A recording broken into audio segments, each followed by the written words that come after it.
ஏ இப்ப என்ன நடந்துருச்சுன்னு நீ இப்படி அழற? இதுக்கு மேல என்னத்த நடக்கணும்? பச்சை மரம் எரிஞ்சது நான் சாக போறதுக்கான அறிகுறி தானே. அந்த ஜோசியர் தான் எல்லாத்தையும் பொட்டு பொட்டு வச்சுட்டாரு. அங்க இருந்த 2 பேர்ல அவ நிச்சயமா கனகாவாதான் இருக்கணும். என்ன பார்த்து சாக போறது நான் தாங்கிற மாதிரியே பேசுறா. பயப்படாத வீணா, உன்னை அப்படிதான் விட்டுற மாட்டோம்.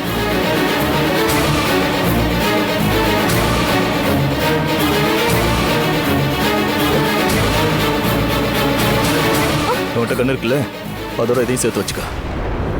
யாரு உன்னை கொல்ல வந்தாலும் ஈவு இறக்குமே பார்க்காத, அவங்களை இதாலே கொன்னுடு.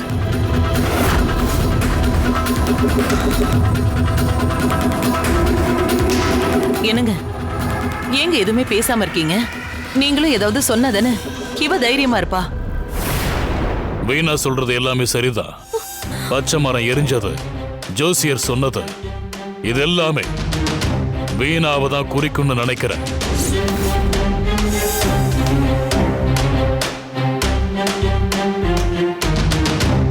ஆனா அதுக்காக யாரும் பயப்பட வேணாம்.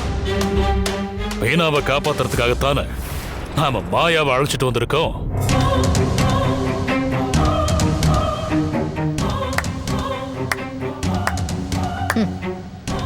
சபாஷ், உங்களோட இந்த நம்பிக்கையும் சப்போர்ட்டும் தைரியமும் தான் எனக்கு வேணும். ஜோசியர் வந்ததையும் அவரு சொன்னதையும் நானும் கவனிச்சுட்டு தான் இருந்தேன். வீணா, இந்த விஷ கன்னிகா இருக்கிற வரைக்கும் உன்னை யாரும் நெருங்க முடியாது. இந்த துப்பாக்கியை கூட நான் முழுசா நம்பல. நான் உன்னை மட்டும்தான் நம்புறேன் மாயா. மாயா, உன்னால மட்டும்தான் என்னை காப்பாத்த முடியும். நீ இந்த அளவுக்கு என்ன நம்புறது எனக்கு பெருமையா இருக்கு. கவலைப்படாத, இங்கிருந்து சிலையும் போயிடுச்சு.